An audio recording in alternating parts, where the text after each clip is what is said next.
for like having a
maybe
Greetings, everyone.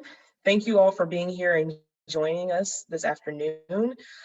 First thing I would like to say thank you for everyone who is in the chat room right now, stating where you're from, which organizations you're with. We greatly appreciate it. It makes us feel good to see that we have such a broad representation of people from different states all across the country. We appreciate you and your solidarity. We appreciate your thoughts that you're sending us our way, as we are based out of Louisville, Kentucky, which is the home of Breonna Taylor and all the things that are happening right now. So we appreciate all of you here with us today. And thank you for sticking with us through technical difficulties. We had a little bit of a rough patch this morning, but we finally figured everything out. So the rest of the conference is planned to run smoothly. So thank you. My name is Erin Smith, and I am the Executive Director for the Kentucky Health Justice Network here in Louisville, Kentucky. So, driven by an unwavering belief in the power of the individual to make change, Bree Newsom established herself as a touchstone of empowerment for disenfranchised people all around the world when she tore down the Confederate flag in front of the South Carolina State House in 2015 in the name of social justice and equality. A graduate of NYU's Tisch School of the Arts, Newsom seamlessly blends her artistic talents with her passionate activism, educating and inspiring audiences to organize and stand together to transform society into a world where the lives and contributions of all individuals are recognized equally. Everyone, please join me in welcoming Bree Newsom.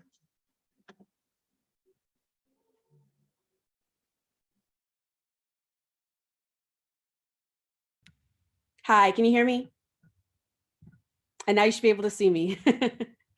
Hi, everyone. Thank you so much to the Kentucky Health Justice Network for inviting me to address you all today. I'm sorry, obviously that the circumstances prevent us from being in person, as I'm sure this would have gone otherwise, but I am glad that the technology allows us to be together, and whatever hiccups you all apparently had this morning, I'm glad you got that worked out so we can still connect.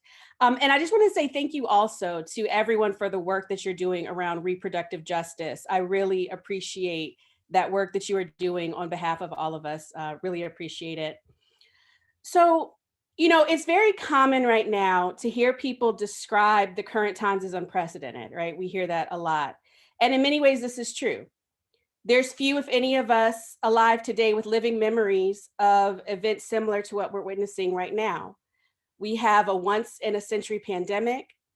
We have an economic crisis that's predicted to be possibly the worst since the Great Depression. We're seeing a resurgence of authoritarian governments and police states and a growing global threat to the ideas of human rights and democracy. But there are also many things about this era that are not unprecedented. This is not the first time people have had to unite for the common good and in the interest of public health. This is hardly the first time we've seen the government fail us or abandon us, and we found ourselves needing to rely on each other, to care for each other, to build our own networks of support and mutual care. This is not the first time everyday people from all walks of life have had to summon courage in order to defeat oppressive regimes. This is not the first time we've had to fight for our rights. For me, it has been this recognition that I'm hardly among the first to struggle against injustice and oppression that has repeatedly given me the courage to do what I do. Just a few years ago, I never would have imagined myself becoming an activist or an organizer. I didn't even know what those things really were. And I certainly would never have imagined myself committing acts of civil disobedience or putting myself in a position to risk my life or to be arrested in service to a cause. For me, it was the summer of 2013 that was really pivotal in terms of setting me on the course that I'm on today. The past really seemed to be rising in the summer of 2013 and not in good ways. It was in this year that the US Supreme Court invalidated key parts of the Voting Rights Act, permitting states in the South to change their election laws without advanced federal approval. And my home state of North Carolina, where I was born and where I live now, wasted no time in creating new election laws clearly designed to make it harder for people to vote. And we're still seeing, obviously, the effects of that today. Laws that have made it abundantly clear why we still need the Voting Rights Act to be in place.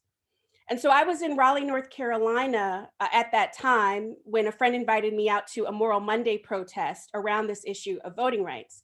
And for anybody who's not familiar, Moral Mondays, these were a series of protests organized by the North Carolina state chapter of the NAACP. And every Monday they would march to the Capitol and lift up various issues that were going on, including voting rights. And they would stage mass sit-ins. So I went out to this protest, and it really made a mark on me to see people my age. Several of them had already been arrested, some of them multiple times, participating in this protest. And it really caused me to question, how much was I taking my rights for granted? What was I willing to do in the moment to also make a sacrifice? And I was just so impressed by the courage of their conviction. So I decided to join them at another protest that Wednesday. We were going to stage a sit-in at Tom Tillis's office. He's actually now a senator in the United States Senate. But the night before that sit-in, as I was considering what I was about to do and if it really was the right action for me to take, I thought about what it meant to have the rights and freedoms that I currently enjoyed. I also considered how quickly those rights could be taken away, how fragile it all was, how I only had those rights to begin with because of the labor and sacrifices of so many who'd come before me, the many people over the centuries who'd been arrested, imprisoned, or even killed by oppressive states because they dared to challenge unjust laws. Even after I was arrested at the sit-in that Wednesday and found myself handcuffed in the back of a police wagon and then later at the jail, it only made clearer for me how much courage had been exercised by those who'd come before me. I thought of the freedom riders being held at Parchman Prison, where they couldn't have known for certain if they'd even come out alive. It made me realize all the more that I had no excuse to not take a stand in the current moment, where the danger I faced wasn't nearly as great, but where everything people before me had sacrificed their lives for was at stake. Something else very key happened in 2013, of course, and that was the Trayvon Martin case. A 17-year-old unarmed Black teenager walking in the neighborhood where he lived had been profiled, stalked, accosted, shot, and killed in an act of vigilante violence that's painfully familiar to African Americans. And his killer was arrested only after 6 weeks of intense national protest. For many of us, the case evoked visions of Emmett Till, a 14-year-old Black teenager from Chicago who was lynched while visiting family in Mississippi and whose racist killers were acquitted of their crimes. Like many, I was deeply disturbed by the facts and circumstances surrounding Trayvon's death. The case sparked this new movement led by Black and brown youth who saw themselves in Trayvon. One such group was the Dream Defenders, a group of Black and Latinx students who, following the verdict and the trial, staged a takeover of the Florida State Capitol for several weeks. I traveled with a group of activists from North Carolina down to Florida to participate in the sit-in with the Dream Defenders. And I was so inspired again just to be surrounded by all of these young people who were really taking power into their own hands and refusing to just settle for the status quo. And of course, Florida wasn't alone. This was a time of growing energy. Activist groups were springing up all over the place. And this would later become to be known as the Movement for Black Lives. But I was just excited to be part of it, to be part of this cause that was so much greater than myself, and to really step into a greater purpose of carrying forward the banner for freedom, equality, and justice. We would later learn, that the Trayvon Martin case had not only inspired this new generation of freedom fighters, but also this man who would go on to massacre 9 Black people during a prayer meeting at Mother Emanuel AME in Charleston, South Carolina. In his racist manifesto that surfaced after the killings, Dylan Roof wrote, quote, "The event that truly awakened me was the Trayvon Martin case." And of course, the violence we saw in Charleston in 2015 was also not without precedent. There's a long history of racist attacks on Black churches because they have often served as hubs of community organization for Black people. He traveled to Charleston from Columbia, South Carolina, where since 1961, a Confederate flag had flown above the state capitol as a statement of white supremacist power, as a symbol of defiance against the civil rights movement and increasing pressure from the government to desegregate. Now, I myself, my family has been in the South forever. My family is from the Carolinas. My dad's from North Carolina. My mom's family is from South Carolina. So I grew up seeing the Confederate flag. I grew up seeing that flag in Columbia, South Carolina. And it was never, a point of confusion over what that flag meant. We all knew what that flag represented. South Carolina was actually the first state to secede from the Union at the start of the Civil War. And their whole argument was that slavery was right. The Confederacy itself was formed in the belief that Black people should remain in a perpetual state of bondage. And so the Confederate flag has only ever really had two meanings. One, as a statement of pro-slavery, and then after the Confederacy lost the war, it became emblematic of the Jim Crow laws that would govern the South for the next 100 or so years. Laws designed to control and limit the political and economic power of the free Black population. Laws undergirded by a culture of racial terror, whereby Black people could be murdered simply for attempting to vote. And like many Black families in the South, my family has a history of experiencing this violence. I have a great uncle who was lynched in Goldsboro, North Carolina, so a white man could take his son's newspaper stand. I grew up hearing my grandmother tell me her stories of witnessing the Ku Klux Klan drag her neighbor from his house and beat him in the middle of the street, simply because he was a doctor who had provided treatment to a white woman. And even though the trauma of these events has created this climate where we don't always talk about it very openly or very often, it was always the threat of this violence that kept the Confederate flag in place in South Carolina for so many years. There's this kind of common misperception that the flag in South Carolina only became a point of controversy after the shootings in Charleston, but of course that's not true. That flag was always controversial, and I find it, an important point to raise. When I talk about how I'm not the first person to step into a struggle, I was not the first person to challenge this display of the Confederate flag there in South Carolina. The NAACP had led a boycott of the state for several years over the issue.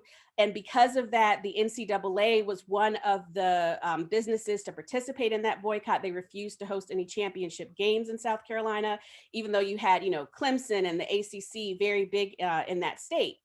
I remember in the year 2000 very distinctly when they moved the flag from the dome of the Capitol, where it was raised originally in the 60s, to the lawn where it was at the time that I took it down.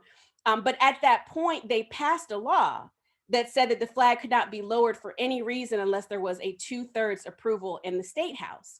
And so that's how we got to the point where in 2015, you had this horrible incident happen, and the state was claiming that they couldn't lower the flag. They couldn't remove this symbol of hatred and terrorism because of this law that they had themselves passed.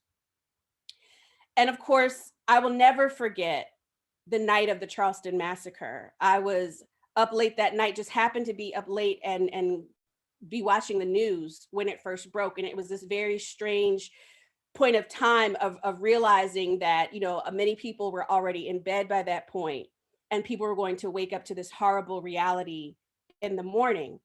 And it was just so shocking to me. I mean, obviously, since that time, we have seen this increasing overt displays of white supremacist violence in this country. But at that point in time, particularly for me, it was just shocking to see that this kind of terrorism was still happening, in our day and age. And I'll never forget the day after when, like many other cities around the nation, we held a vigil for the victims and survivors at a local AME church there in Charlotte, North Carolina, where I was living and working at that time. And I remember being asked by a reporter that night, what did I think the next steps were? And my honest answer at that point was I didn't know. I was just in such shock. I didn't know where we went from there. And I think that's how many people felt. It was just this moment of extreme demoralization and shock.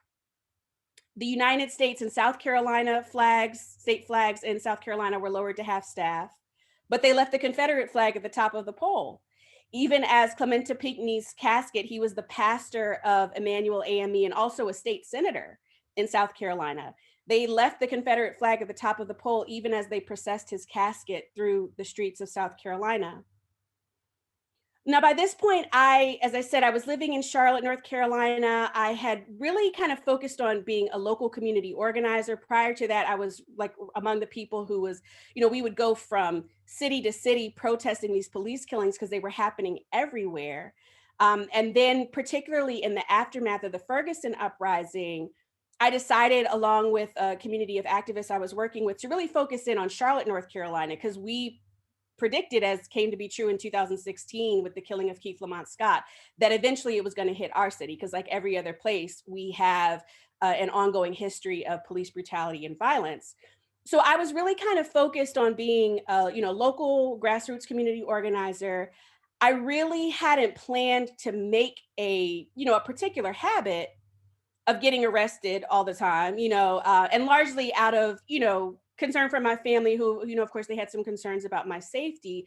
But this was a circumstance, Charlotte, North Carolina, for anyone who's not familiar, is just an hour north of Columbia, South Carolina. So that whole area is really kind of like one region. You have, in many cases, people who live in one city and work in the other.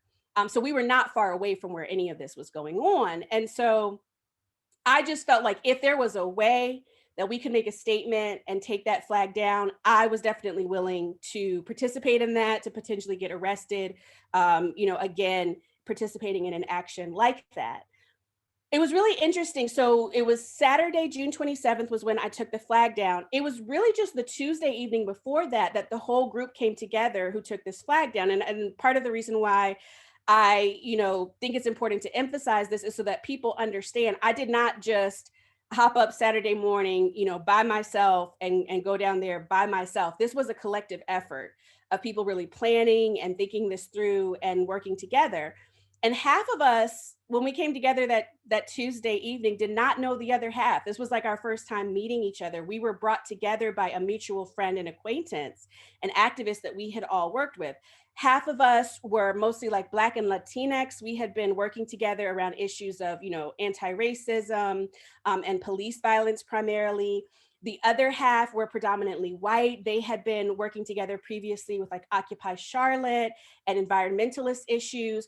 But everybody showed up there together because we recognized that we all had skin in the game, right? And we all recognized that no one was truly free so long as these oppressive systems remained in place. And it was with this awareness of history, with the awareness of not only the oppression, but also the awareness of how fighting the oppression has often required multiple movements coming together and multiple communities coming together to fight it, that we chose to attack this symbol, right, of systemic racism with an action that would symbolize its dismantling. And we discussed it. We decided to remove it as an act of civil disobedience. But not just as an act of civil disobedience, but as I said, as a demonstration of what happens when people work together. One of the first discussions that we had when we came together was, are we going to wait for the state of South Carolina to take the flag down? First of all, I don't believe that the state of South Carolina would have taken the flag down had it not been for the added pressure that was brought by our demonstration. But even more so than that, we decided, no, we're not going to wait on the state of South Carolina, who raised this oppressive symbol, who passed these unjust laws, to tell us that our lives are worthy of dignity, right? Or to go through some kind of formalized process of telling us whether or not our lives mattered enough to lower that symbol. In 1963, right, Martin Luther King Jr., he penned the famous letter in a Birmingham jail where he explained exactly like the ethos behind nonviolent direct action. And he talked about it being used to, quote, create such a crisis and establish such creative tension that a community that has consistently refused to negotiate is forced to confront the issue. And that was our exact goal with this action.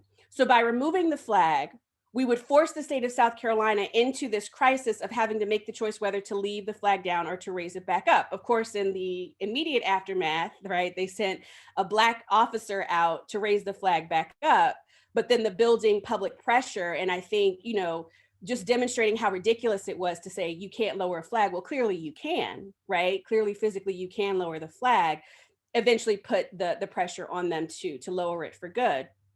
But we knew that pulling this off would require many roles. It wasn't just the role of someone to, to scale the pole. And part of the reason why someone had to scale the pole was just because of the physical barriers that South Carolina had erected to protect this flag. So they had not only like this 4-foot tall spoked fence around it.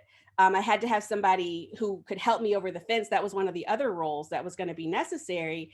But they designed the flagpole to have this internal pulley system. So you couldn't just walk up to the flagpole and lower it down. There were all these physical protections around it. And that's how the method came to be, that somebody would scale the pole. So that was kind of what we had to decide. Well, who's going to play what roles? I actually had no formal training in scaling anything. I had never done that before. It was actually a Greenpeace activist who trained me over the course of a couple of days on this method that they had used in scaling trees, that I could use that method to scale the pole. And we knew, of course, that whoever did that role was almost surely going to be arrested. And we had a strong sense too that whoever helped that person over the fence and, stood guard as a safety was also going to be arrested. But we weren't guaranteed, in terms of what consequences might come for anyone who participated in it. But we had to talk it through and decide, who can play what role. And so, that kind of narrowed it down in terms of who could, physically scale the pole and who could risk being arrested. I was willing to do that. And of course, we recognized like how powerful a visual that would create to see a Black woman, especially somebody with a history of their family being enslaved in South Carolina, take the flag down in South Carolina. So once it became clear that I was going to be in that role, then we thought through, okay, what do we want to communicate visually with the other person who was arrested? And that's how it came to be James Tyson, who was arrested along with me that day. James is a white man. He was among the activists that gathered that Tuesday. And we made that decision because we wanted to demonstrate the importance of racial and gender solidarity, right? That dismantling oppressive systems cannot just be the burden of those who have been oppressed, but that everybody will have to step forward and play a role in taking it down. And we did that because for us, it was never just about a flag or a symbol, right? But about representing, abolishing the spirit of hatred and oppression in all of its many forms. I bring everything I have to the cause of freedom. It's a conscious choice that I have made personally to dedicate myself to the causes of democracy and liberation, even to the point of putting my own body on the line. Why? Because I've examined what's at stake for me personally if I don't. But even more than that, I've really examined the past and asked, where would we be today if it were not for people who recognized what was at stake in the times in which they lived, right? And when I consider what's at stake in this current time, I also think of the future. I ask, what am I doing as an individual? What gifts, what talents, what skills, what resources, what time am I contributing to the collective effort to better humanity? This is a time of great turmoil, obviously. I mean, everybody's feeling it. Everybody is experiencing it right now. Sometimes you have to take a break from watching the news cycle. I know I certainly do, because it's like every time you turn on the news, you're seeing violence and unrest. If it's not happening, there's the threat of it's happening. And there is this like real consistent message of fear, and everybody should be fearful, everyone should be afraid. I would say though that turmoil isn't necessarily something we have to fear, right? Fear is a very real emotion. It's a very natural emotion. But turmoil can also be an indication that the ground is ripe for sowing the seeds of social change. Part of the reason why we're seeing all of this pushback and all of this attack, that's coming from people who want to maintain oppression is because things are changing, right? They are reacting to the realization that we really are making progress and things are changing. So I would argue that if you look throughout history, every period of awakening and advancement and forward progress has been marked by this kind of turmoil and conflict, and it really is true that some of the darkest hours come right before the dawn. And so with that kind of attitude, with that kind of viewpoint, I really try to embrace it, not just as a time of turmoil and strife and stress, but really as a time of transformation and promise.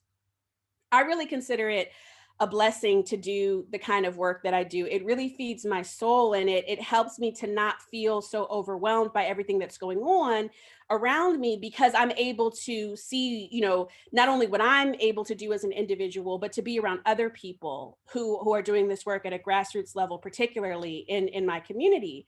And I get to see, what happens when people work together in this spirit of service leadership, and believing that being a leader is really about service and sacrifice for others and working together as a collective.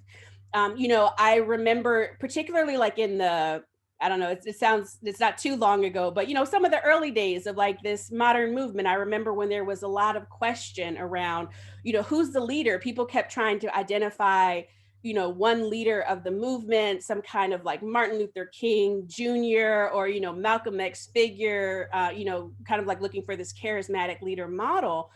And people have been very resistant to that, because we really do believe in collective leadership. It's really about how everybody has something to contribute, right? Everyone has to examine what they can bring forward in terms of their skills, their talents, their life experience, and their knowledge to apply it to this collective effort toward justice. I also often get this question, what can I do? From people who would probably, like me years ago, not consider themselves activists or organizers, but they see what's going on around them and they're just like, my goodness, there's so much. What can I possibly do? And sometimes it can feel very overwhelming. You can feel kind of powerless as an individual. But I think it's really important for everyone to recognize that there are multiple roles. What I often hear coming out when I have that conversation with people, what they're really saying behind their words is, I don't think that I can be a real activist because I can't put myself in a position to be arrested, right? I don't see myself doing something, as dramatic as scaling a flagpole, maybe. And what I really try to emphasize to everyone is that the front line is everywhere, right? Like, I think a lot of times there's this perception that the front line just exists in one place, and everyone who is not in that one place is not on the front line. I really actually think that this recent public health crisis is a reminder that there are multiple front lines and they spring up everywhere. We've seen medical professionals, I'm sure many people who, again, would not have considered themselves activists, would not have considered themselves as participating in protest, finding themselves on the front lines, not just of fighting a pandemic, but also having to advocate for equal access to healthcare, having to advocate for access to proper equipment, for themselves. And now I do think it's important to emphasize, obviously, I believe in civil disobedience. I think that when you look at how we have come to have the rights that we have, it's never been purely through legislation. I don't think there's any set of rights that we have won either through the laws or through the courts that didn't come about after, periods of protest and civil disobedience. And so I think it's key to recognize that that is always going to be an important part of democracy and fighting for our human rights. But that said, I think that we need to expand our definition and our understanding of activism, right? To recognize that everybody needs to ask themselves, what is at stake in these times? We need people from every field, every profession, every walk of life to really examine what they can do where they are at.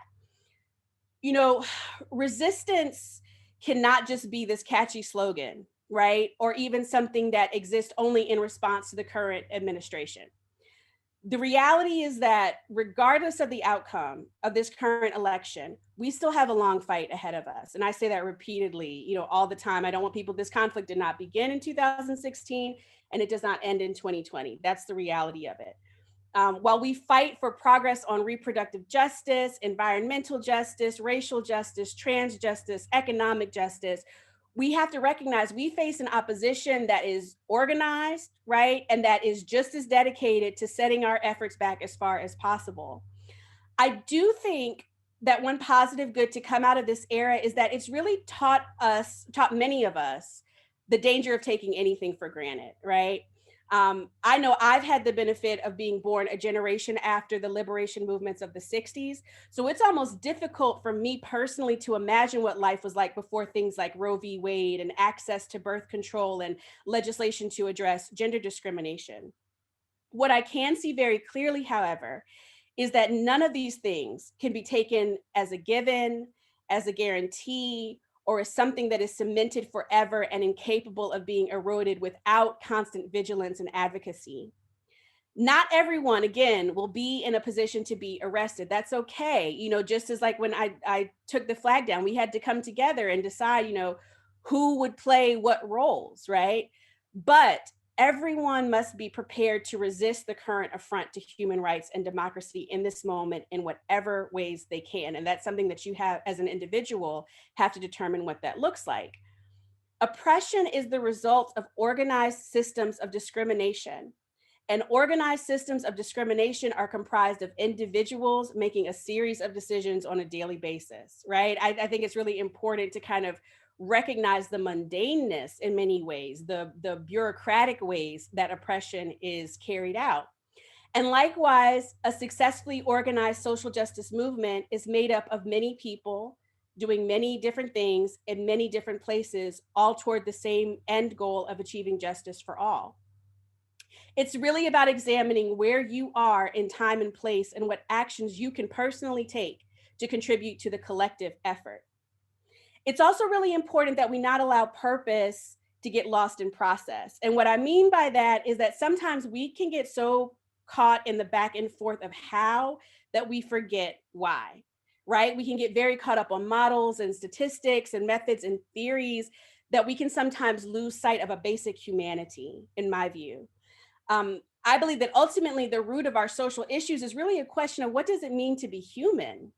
What does it mean to recognize humanity in ourselves and in others, and to really organize our society and our systems in a way that is responsive to that, right?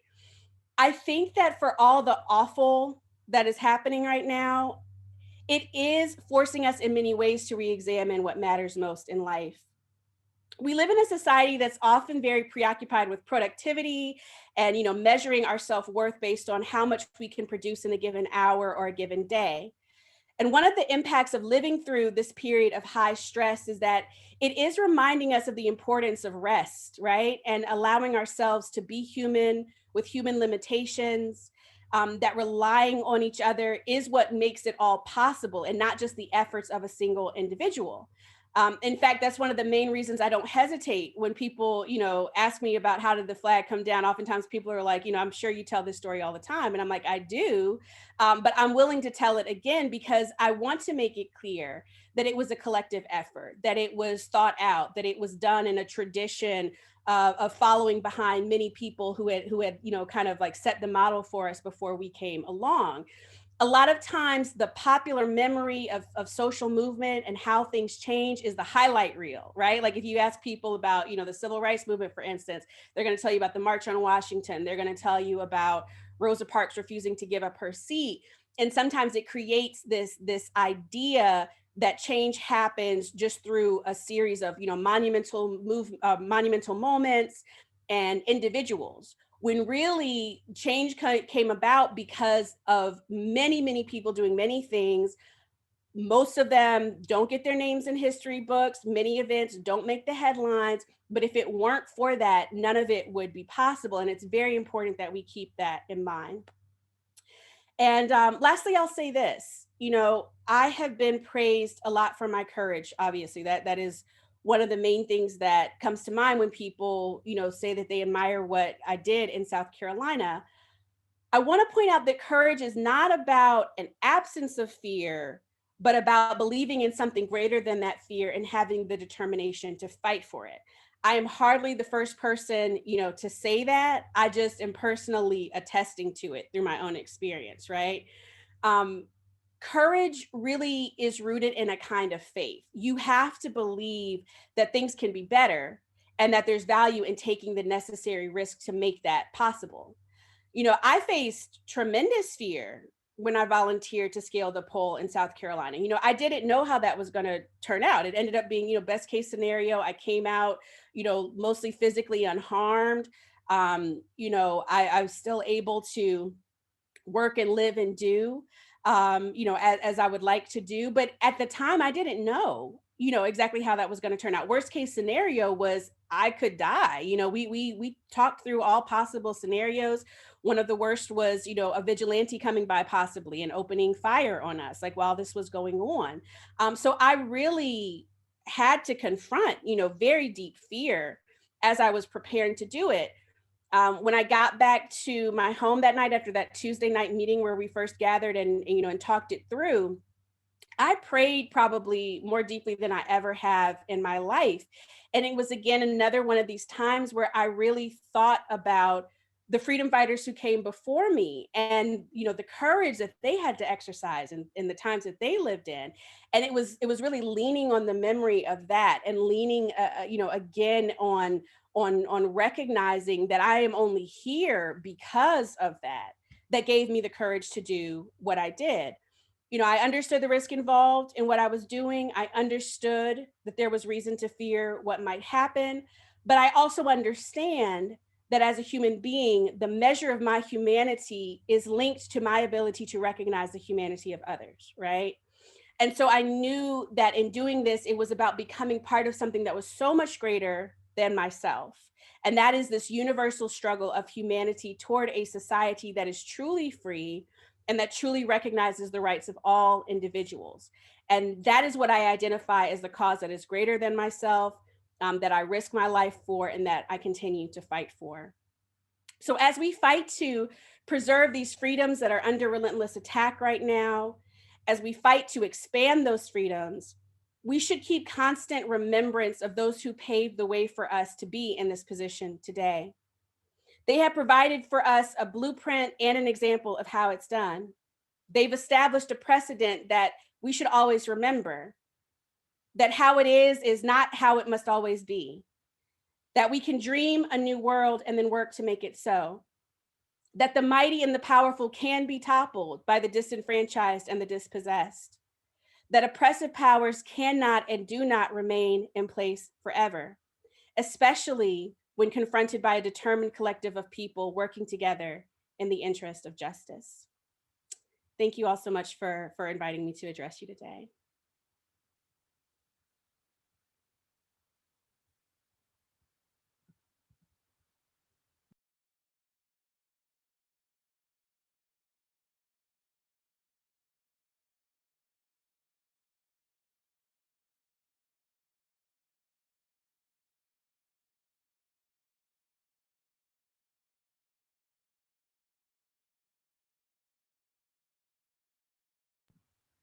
Thank you.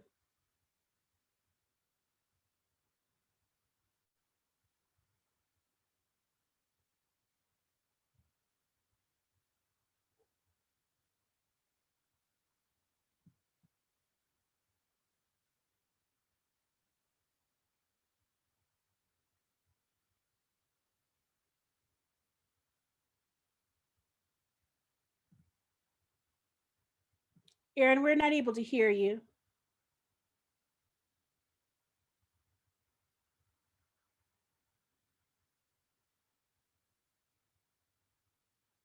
Or is this better?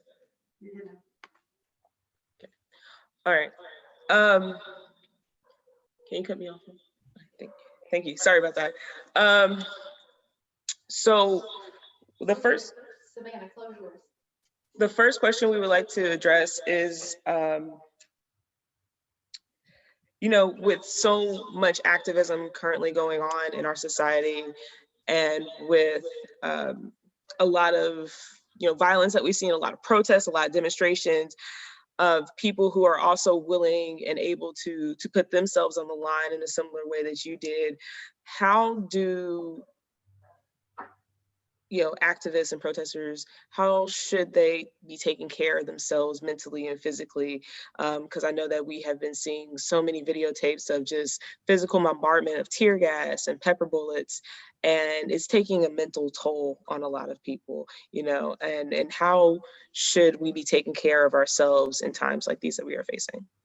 That is a really great question. That's something I honestly had to learn, because my personality is such, I go, go, go, go, go until I can't go anymore. So by the time, y'all saw me climbing up the pole. That was like, you know, 2-3 years of just going nonstop. And I like hit a point of burnout. And what I have learned is that I think that that again is where working in a collective is so key, because you have to have people around you where you can check in on each other, where you can, you know, tell somebody, I'm tired, you know, I've got to tap out for a little bit. Or have somebody who's checking in on you. How are you doing? You know, are you okay? Do you need to tap out? Or maybe tell you, like, you need to tap out for a little bit, you know? And then having that awareness that, again, you're not the only person fighting the fight. You know, I think that, again, when we think about this system that we're going up against, particularly white supremacist capitalism, it has always been about turning us into commodities, like turning our human experience into a commodity. And so I do think that part of that struggle is to allow ourselves to be human, and, you know, saying I have human limitations. It's okay for me to have sorrow. I've also had to deal with allowing myself to experience joy, because there would be times where I would feel guilty, you know, with everything that was going on around me. If I was experiencing any kind of joy, I would almost feel guilty about that, or feel guilty for any moment that I was not giving to, you know, protest and activism. So, you know, I think the recognition that you can't just keep going and going and going, because eventually you will burn yourself out, right? Like, there's a reason why when people are at war, they have to give soldiers leave time, because you can't be on the battlefield. If they left soldiers on the battlefield with absolutely no break, people would lose their minds. Like, that's the reality. You know, it's not natural. It's not a natural state to be in that kind of position all the time. So I think recognizing that for yourself, right? But then also having a collective of care around you, where you all can take care of each other, and check on each other, and make sure that you're all, you know, taking care, doing self-care as you need to, I think is really important. Thank you for that. And, you know, being from Louisville, Kentucky, living in Louisville, Kentucky, we've seen a lot of this, you know, firsthand, to the point where people around us who aren't necessarily on the front lines, but also experiencing the burnout and just a state of confusion and uncertainty. Now, we have several groups here who have been, been on the front lines, have been doing movements, and we've also seen groups tackle other issues such as gentrification and tackling the issue of food disparities in urban areas, which is for us here, the West End, and trying to dismantle food apartheids. In that, and in all those things, we've seen a lot of growth of grassroots, hands-on organizations developing and popping up all throughout the city, who have been able to, you know, fight those individual issues and take on those individual issues for themselves. And we're seeing a outpouring of support from across the country, and often enough outside of the United States, because they recognize and empathize what's going on. But with that, at the same time, we're seeing and experiencing a lot of thunder fatigue. And we know that a lot of, you know, movements take time and money and energy. Even the people within movements, you know, being an activist is not a paid job. And so, you know, there's been funds to help, you know, people take care of themselves, their children, their families. But it's still continuing. I mean, it's been over 100+ days of Breonna Taylor protests. And how could people encourage and kind of push through that thunder fatigue? How do you encourage people wanting to stay involved and be active, for those who feel like they can't put themselves on the line, or feel like they're physically unable to because of disability, or just because they have families and other large responsibilities? So how can we encourage people around us to continue to give and donate, and ensure them that their dollars are going towards purpose? Yeah, I mean, I don't have a simple, easy answer for that. I do know that for me, perspective has been really important. So, I mentioned how I jumped kind of feet first into protest movement in 2013, and I was just going, going, going, going. And even though I recognized that this was a struggle that began long before me, it really kind of took a moment of realization, like, this is also a struggle that may continue long after me, right? And recognizing that we are going up against highly organized systems. You know, when you talk about policing, food apartheid, gentrification. That's because these are all like, this is a multi-tentacle beast, right? And we are trying to go up against all of these different things. And so I think, a lot of times the funding pours in, the energy pours in when, either there's an incident that has happened or people are just feeling a lot of fervor. Like right now, people are really energized. It's, it's a point where you have a lot of people kind of jumping in and wanting to do something. And that's awesome. That's great.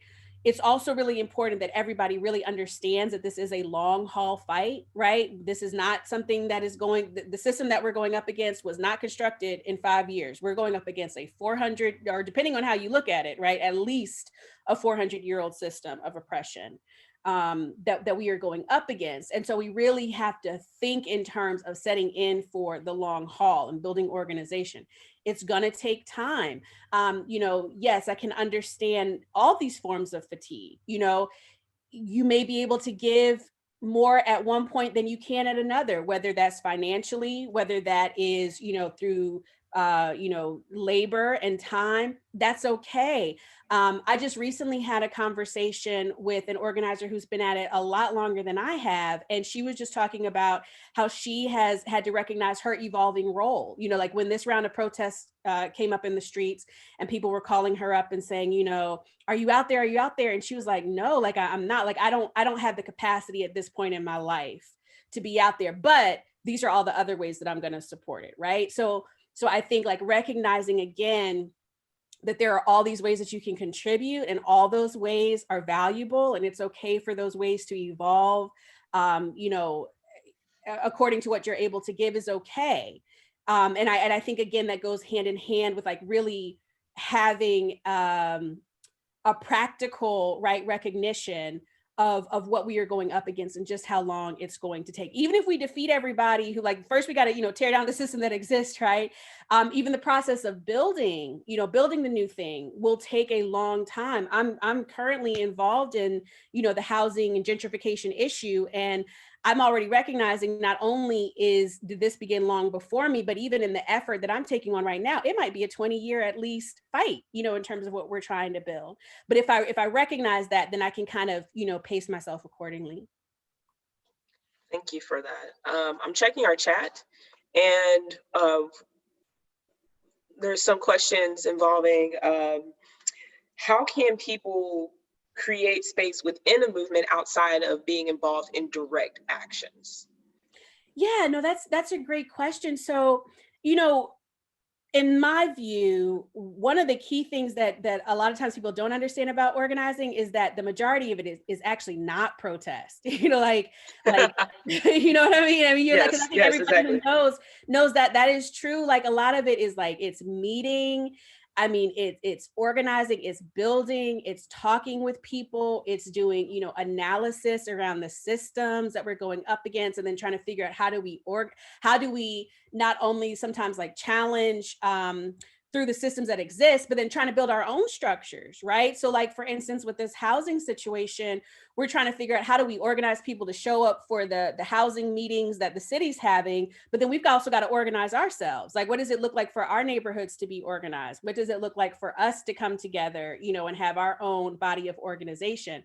So, again, that's why I really try to, to help people expand their idea of what activism is, because so much of it is not, the flashy stuff, and that there's a lot that we need people to show up for that's not the flashy stuff. So don't think that just because you can't be present for a protest doesn't mean there's not a role for you. No, that's definitely true. Because, everyone is appreciated and there's so many roles to fill, and roles often change, and sometimes they change with adding policy, sometimes they change with just focus, and some things become more urgent. And we see that with within the media, where it's gone from George Floyd, Breonna Taylor, to other demonstrations popping up for various different reasons. And with the media, there has seemed to been a grasp from various networks and news sources to want to put a figurehead in movements. And you mentioned earlier how Martin Luther King was made, to be the figurehead of the civil rights era, as well as John Lewis, Ruth Bader Ginsburg have been made into these figureheads. But with collective leadership, it is a group of people of organizing and things like that that has taken place. But somehow, some way, sometimes media outlets will pick out one person and make them a leader. How do you fight back, and how do you resist the media's desires to designate figureheads for movements when it is collective organization and group of people? Yeah, and that's a great question. And I think that a lot of it is perception, because the truth is that it's always collective stuff that makes it happen, right? Like whether the media is choosing to focus on figureheads or acknowledge the reality is that it's always really the collective that's making things happen, right?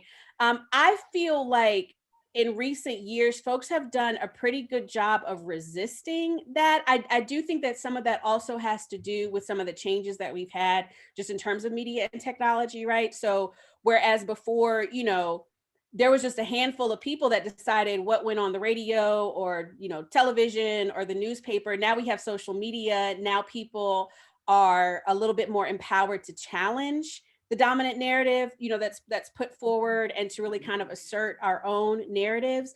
I think it also just requires that among the leadership in the movement. I mean, I definitely would count myself among those folks that people sometimes try to put forward, right, as like, oh, speak for the movement. And I try to be very careful, like, I can speak, but I don't speak for everybody, like even as an organizer, because I have a certain level of visibility and profile, I will definitely get folks trying to pull me into a room and say, okay, you come in here, and they think that just because they have a conversation with me, they've had a conversation with the whole community. And I'm like, no, like, that's not how it works. Like, if you want to have a conversation with the community, then that's what we need to have. Like, it has to be, a conversation with the collective. I can tell you what I think, but I can't speak for a collective unless I have been appointed to come speak for a collective.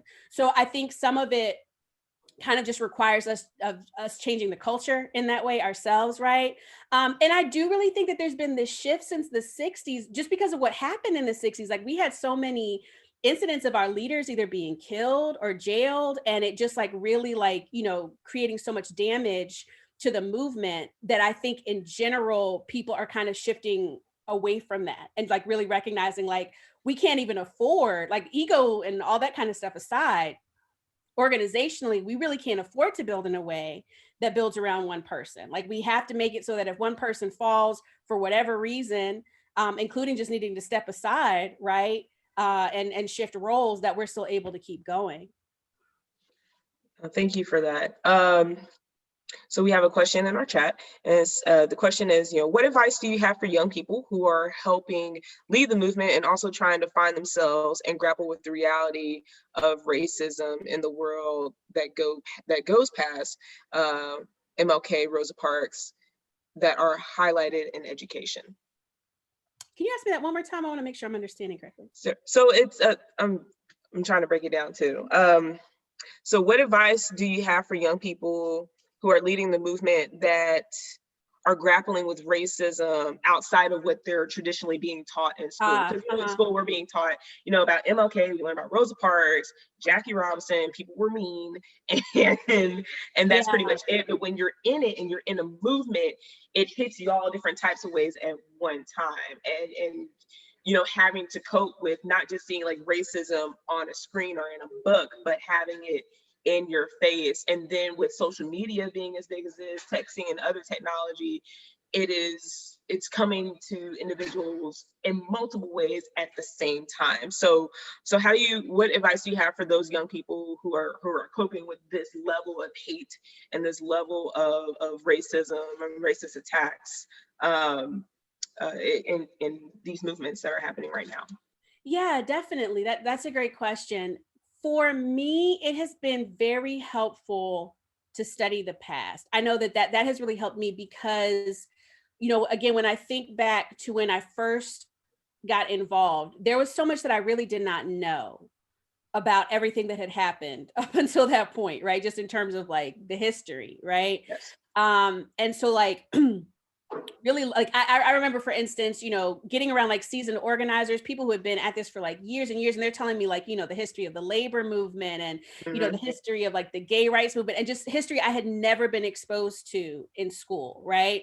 And so like studying it, it made me realize like how recent all of those events were, right? So like when I'm like reading this, I'm like, wow, like, no, that is really like, John Lewis just passed. So you got to think of how like somebody who was alive in our lifetime, right, was a young person, on the front line of the movement. That all happened like in this lifetime, in this period of this era that we shared, right? We were alive on the planet at the same time. And when you really think about that, you realize how recent that history is. It occurred to me when I realized how recent slavery was, right?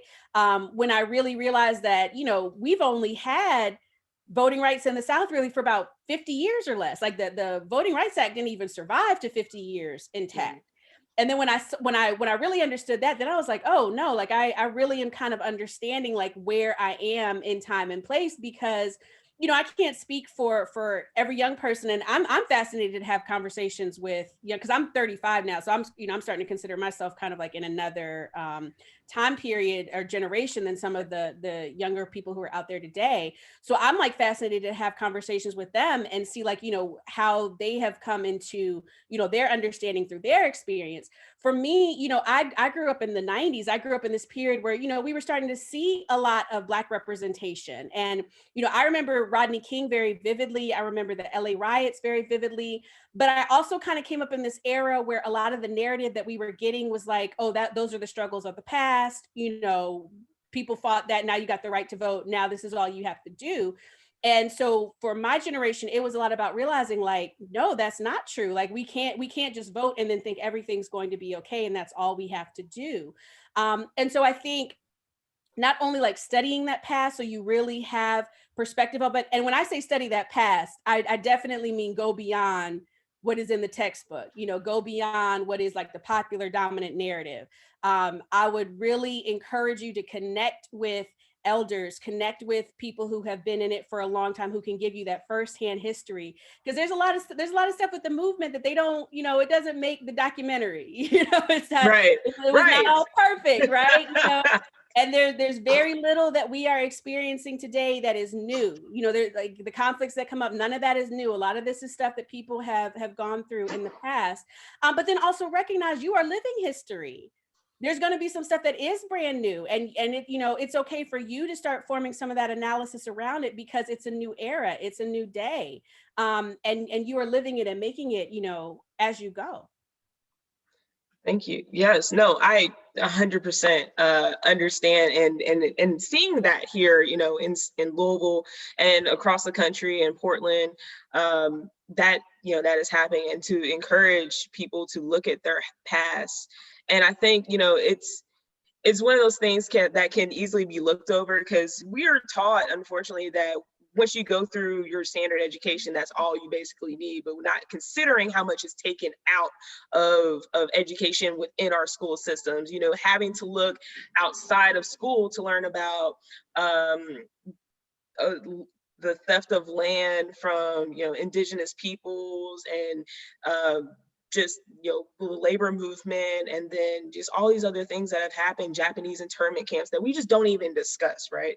So it kind of opens your world up so much more, and understanding the systems in place and why they were put in place. And then also understanding that just because the 1964 Civil Rights Act passed doesn't mean that it can't be changed, altered, or tampered with by amendments, right? And I think that goes into back to education, understanding the political system, because we have been made woefully ignorant, because we have not been receiving that information through education. And on the line of politics, back to history. I'm that person. I also have a poli-sci, background. So back to history, where we had the W.E.B. Du Bois thought, we've had the Booker T. Washington thought, we've had the Shirley Chisholm school of thought, we've had Black Panther school of thought. So there's multiple ways of thinking how Black people and Black and brown people and movements should liberate themselves and move forward.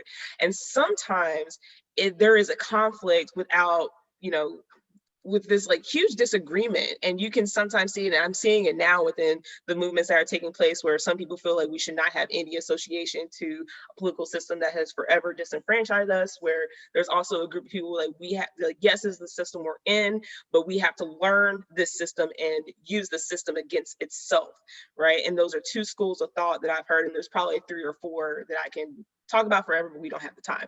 So how would you recommend, or even suggesting, how activists and the change makers cope with all of, these frames of thought and theory, and creating one solid platform? Because that's where the division gets us every single time, is that it's divisive, and then we get used against each other, and it's really horrible to see, but we don't want that to happen. So how do you recommend, or what do you see being a solution to this, and collaborating these different frames of thought to proceed for, a better future for us?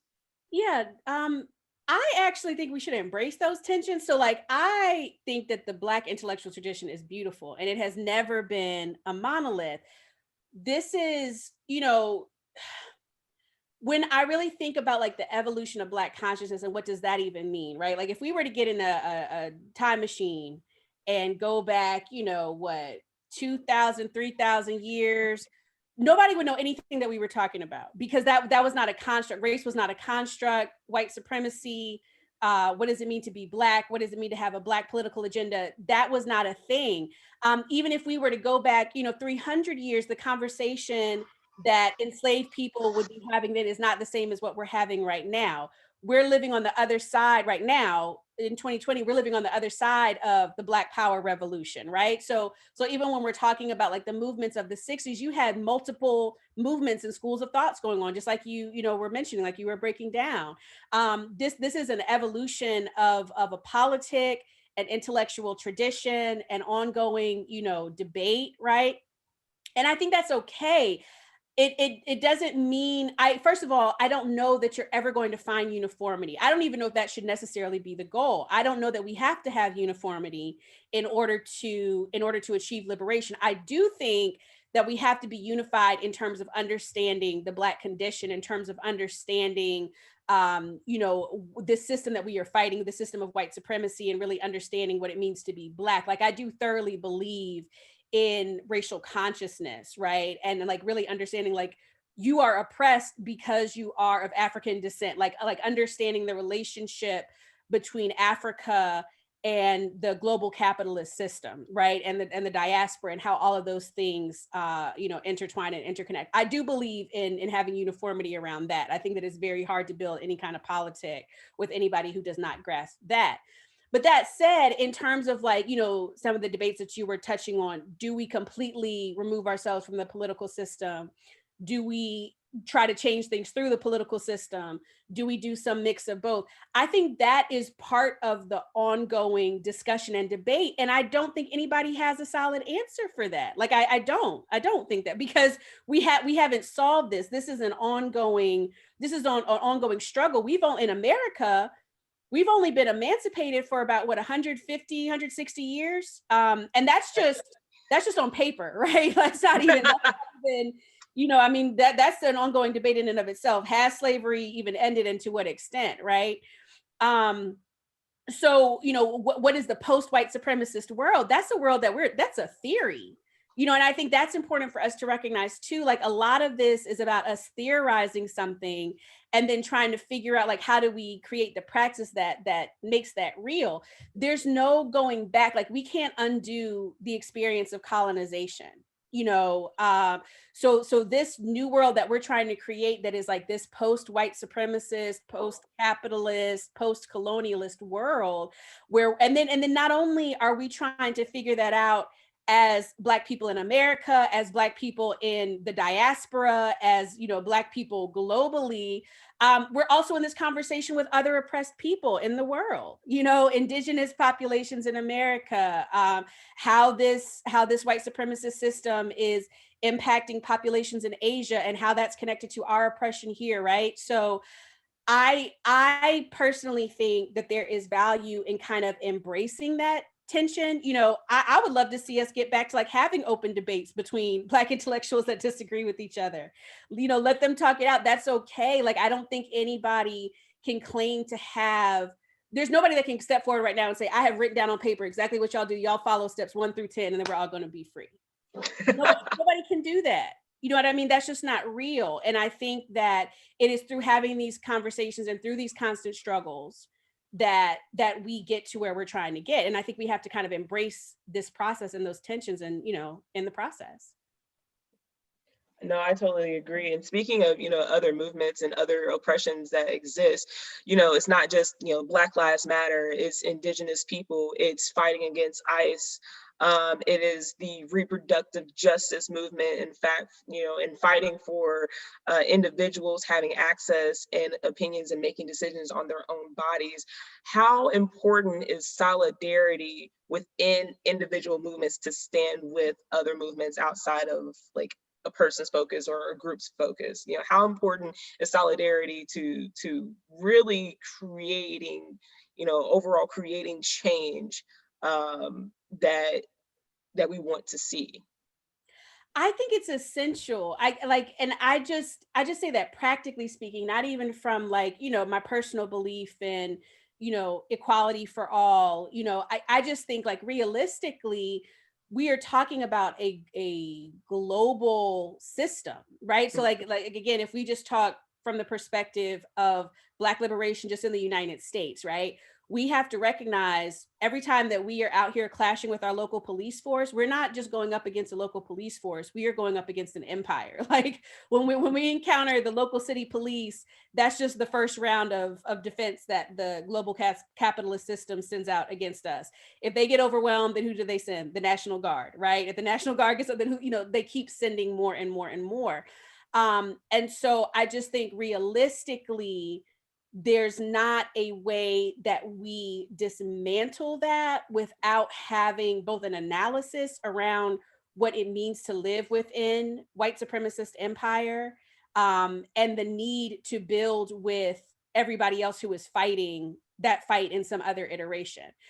Because I mean, again, what we are going up against is what white supremacists, capitalist, hetero, patriarchy, however you want to break it up, colonialism, and the other, all these various movements are responding to that. This is about a really like a what amounts to globally a handful of people pretty much hoarding wealth and power, and the way that they have built this system in service to that and how it impacts billions of people around the world, right? We've got like a handful of global billionaires, and they control, you know, most of the wealth and the production of wealth, and the vast majority of people in the world are experiencing poverty and violence and oppression in service to that.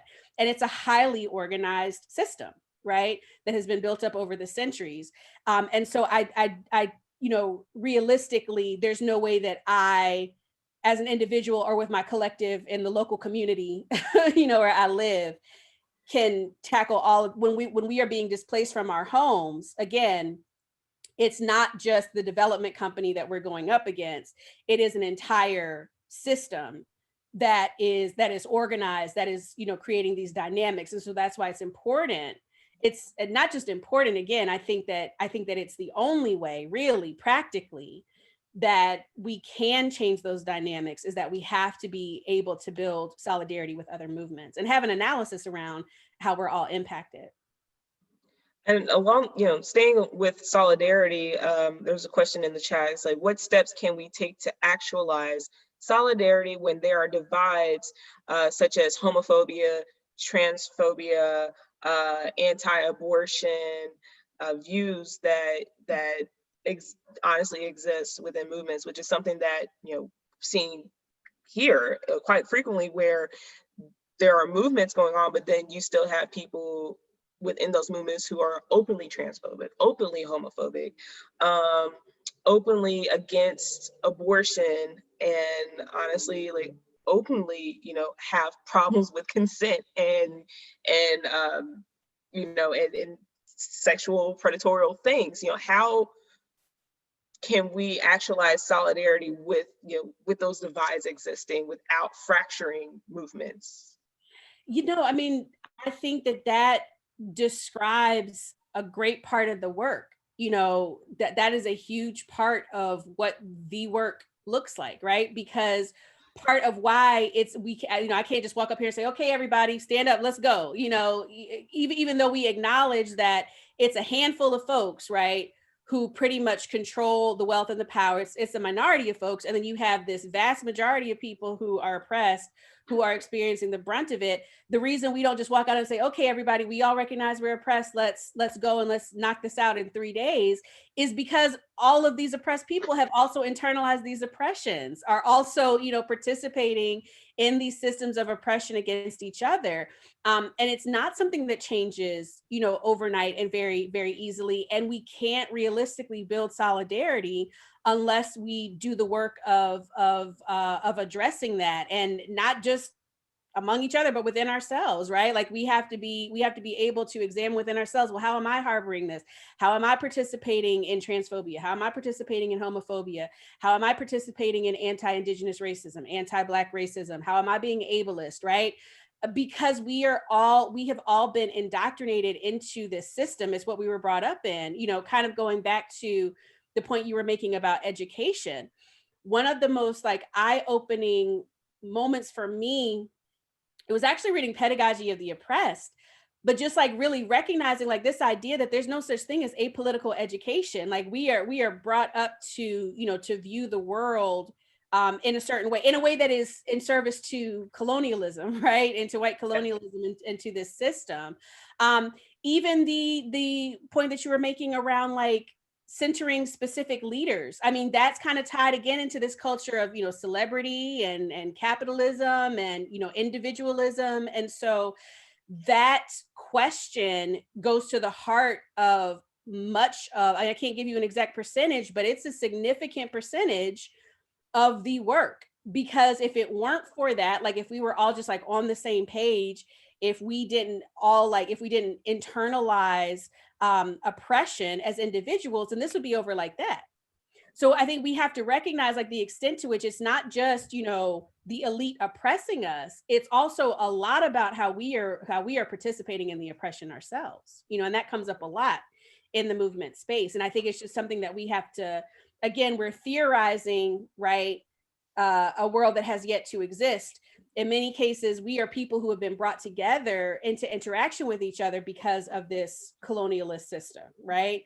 And so we are theorizing, if we're theorizing a world that is beyond that, the work is like us figuring out what that looks like in practice, you know, and the only way I can offer as an organizer right now, I don't have a solution necessarily, but the process I think is we have to deal with it when it comes up, you know, and it comes up regularly, and we have to pause and we have to address this and deal with it. And it is going to require people to change. You can't force anybody to change. If there's somebody who is in the movement space who is, you know, committed to bigotry and oppression, then they may not be able to be in that space. Not if we're trying to get to where we're trying to get to, you know, and then we have to figure out what that looks like as well. Thank you. I mean, yes. I really don't have any other, any other word, but yes, absolutely. And it's funny though, because we're having this conversation in the midst of everything that is going on, which I think that the reasons why, you know, we appreciate you being here, and then why this discussion is so important to everything that we're doing currently, because it seems like, you know, with 2020 being consistent and being 2020, things seem to just be flying at us at all ends. I mean, even the night before, you know, of today, when just finishing our planning, we learned that there is a court case that's going to be coming back into Kentucky that is going to infringe upon abortion and abortion rights and clinics being able to perform abortion. So with that, you know, all the things we discussed, preservation of self, mental health, taking time, taking space, and standing in solidarity with other movements that are, you know, all happening, you know, all at once. You know, I think that the United States and the world as a whole is standing at a really big, you know, monumentous place in our road of, choosing which way we're going to go for the next 50 to 100 years, and that's just facts. We deal with this every day, but with elections coming, and voting, which I'm always going to try, no matter how many times we do anything, I'm always going to push voting and making sure people hear their voices, make sure their voices are heard. How do we continue to, have our movements and try to encourage people to vote when so many people have lost faith in the system, in government and politics, and even, people within movements discouraging a vote? How do we fight that? Yeah. So, I mean, that's a that is a big ongoing conversation. My analysis around it is I believe in the idea of democracy. I believe in the, like, when we're talking about what is the system look like on the other side of this. I think that part of it includes having some kind of system of self-governance and people being able to vote, whether it's a representative democracy where we choose people who represent us in some form of government, whether we are having community groups where we're meeting and discussing and making collective decisions. I just believe in that concept of self-governance and democracy, right? And so when people say like voting doesn't matter, what that reads as to me is that we don't really have a full analysis around what it would mean to have a functioning democracy, right? And there's a lot of reasons for that. We have been so systemically alienated from the existing system of power, which is not a function. I would not describe it as a functioning democracy. I think that democracy is something that we have yet to realize, really, in this country, or maybe even in this world, arguably. But we don't really have, first of all, we don't have a full analysis around it for the most part about what it means to have a functioning democracy. And the reason I say that is because if you think about it, and I'm sure a lot of organizers can relate to this, especially grassroots community organizers, you will often find that when you try to bring folks together, like even in a community space, it's hard to practice democracy there because we don't really have, first of all, the concept of democracy itself is fairly new in human society. I think that's important for us to recognize, right? And this again kind of goes back to the conversations around charismatic leaders and the fight against authoritarianism, because for so much of our human history and in so many human societies, things were organized around a king, and the divine order of kings and people being born into leadership and then kind of like dictating what everybody does. And so this idea of people having, kind of like individual freedoms and, collective decision making, this is still kind of a relatively new idea. A lot of our society, a lot of the spaces that we moved in are not organized that way. You show up to work, you don't, we're still like in this process of trying to organize unions and trying to organize, labor rights. But for most of human history, you show up to work, somebody tells you what to do. They give you orders and you do it. It's not, there's no democracy there. In a lot of our family structures and household structures, there's no democracy there. There's somebody who's in charge and there's everybody else who kind of listens. So that's a cultural change that has to happen there to begin with. But then in terms of like how we are interacting with like this system as it exists, like we have to recognize it. In my view, my analysis of it, it's not that voting itself is the problem. It's not that voting doesn't matter. It's that we, and, especially if I think about like, disenfranchised people within this system, we don't have the organization and the power and the money to overcome the forces that dominate the system right now and that have dominated it since the beginning. That's a huge part of the battle that we are coming up against. One of my main criticisms of like this post-civil rights era, and kind of going back to when we were talking about the history that we are taught in school versus the reality, is I'm really critical of this idea that the civil rights movement was fought and then we got voting rights, and so now all you need to do is vote, right? And that there's a lot of messaging around that, even when like the protesting started, like in 2013 and 2014, a lot of the messaging we were getting was like, okay, now y'all need to get out the streets and go vote. Like these two things are at odds with each other. That's a problem to me because that's not really how things work. And that's not how things have ever worked. We didn't vote our way into voting rights. Like you got to recognize that we did not vote our way into voting rights. It took years of protest and civil disobedience and shutting things down and people going to jail and sometimes people dying just to gain those little bit of rights. And part of what that narrative has created is this idea where you have people who think, okay, I voted, that's all I have to do, which is a problem because that's not true. And then you have people who say, well, I voted and I don't see anything happen, so there's no value in it. And that's also not true. Like we have to understand, like voting is a single tactic. It's like this period of time in the existing system, at least, right? It's this period of time where we come out and we cast a ballot and we say among the choices that are available to us who we want to occupy a particular position for a particular point in time. I can tell you firsthand, it absolutely matters. Okay. So like as an organizer, when I am dealing with like the housing situation, for instance, if we had had a different person in like the governorship or a different person as our chief justice, when this pandemic came up, I can guarantee you there would be a lot more people put out of their homes right now than are right now. We're still struggling, it's not solved.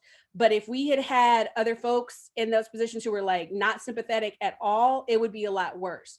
So again, like when I was talking about how, we got to understand systems of oppression are made up of individuals, right? These are people who are sitting in a desk, they got a little plaque, right? And little name on their desk, right?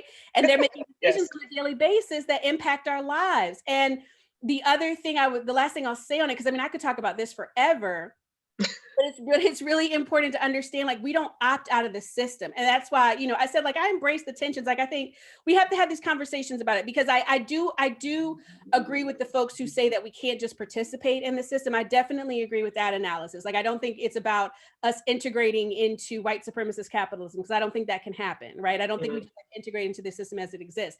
But we also have to recognize we're not opting out of anything. So you withholding your vote is not a point of leverage. And it's not you opting out of anything. Like for centuries, they had this government going and we had no vote in it, but we were still an integral part to how the Constitution was formed and the makeup of the House of Representatives, right?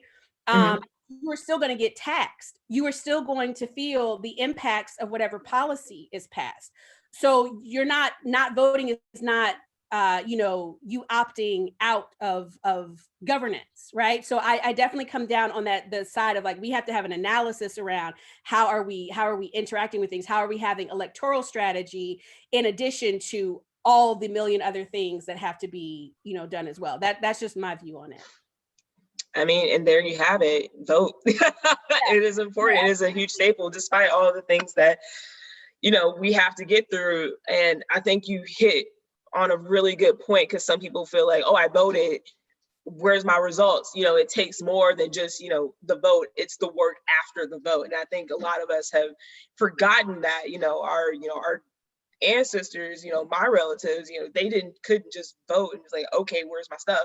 It's vote and then following up and being active within your community, being active within your government and making people accountable for the positions that they hold within your city, state, country, what have you.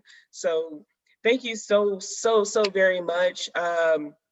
We appreciate you. Thank you for your time, everyone.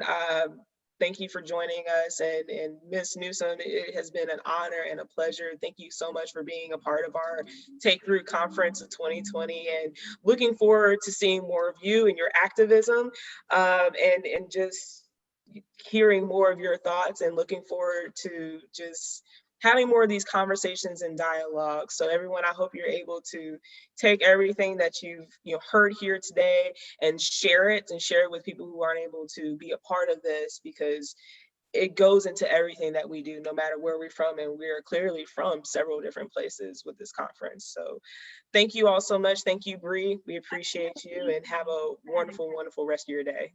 Thank you. Thank you. Take care. Yeah.